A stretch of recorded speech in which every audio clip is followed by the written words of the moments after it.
The data set I'd like to use as an example as we discuss the multiple comparison problem is from Jeremy Wilmer, who is a professor in the Wellesley Psychology Department. This is a data set that he created by asking people online to do two different face recognition activities. And what he's interested in is how people of different backgrounds might perform differently on these tests. And we have variables like age and sex and whether English is your first language and also occupation. The test we're going to focus on is called the Cambridge Memory Test for Faces. And there's a link here. You can take this test yourself if you want. It has to do with distinguishing between faces like the ones that you see here. We can divide people up into categories based on their occupations. And so one of the ways that he divided the data up was into people whose occupations were related to art, business, education, or people who are students. And then he looks at these CFMT scores, the facial recognition scores. And these box plots show the scores of the people on each of these groups on the CFMT.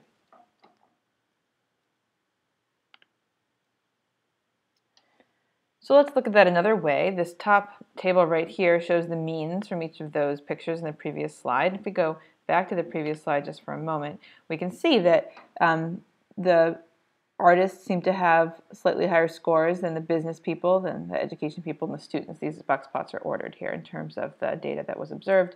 And we see the same thing if we look at means instead of the medians that are shown in those box plots, that the people with occupations related to art have higher scores than business, education, students. So what if we're interested in differences between these groups? Well, there's a few ways to go about this, but one thing we could do is compare each of the 6 pairs of these 4 groups to each other. We could do a two-sided, a two-sample t-test and get a two-sided p-value.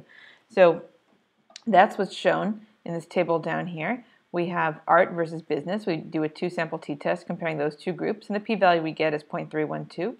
We do art versus education. We do that t-test to get a p-value of 0.002, etc. We look down this list and we have a p-value for each of the tests. Now what do we do? Well, we know that any cutoff we choose is going to be arbitrary. So in one sense, we can just stop and say, hey, here are our p-values. And in fact, that's one of the most common things to do, and it's not a bad thing to do, to assume that your audience understands that the multiple comparison problem exists and that if you do a bunch of tests, each p-value should be taken with a grain of salt.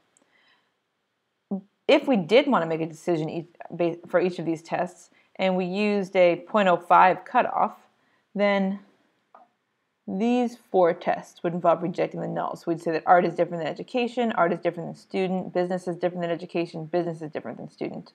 But we don't have enough evidence to say that education is different than student or that art is different from business.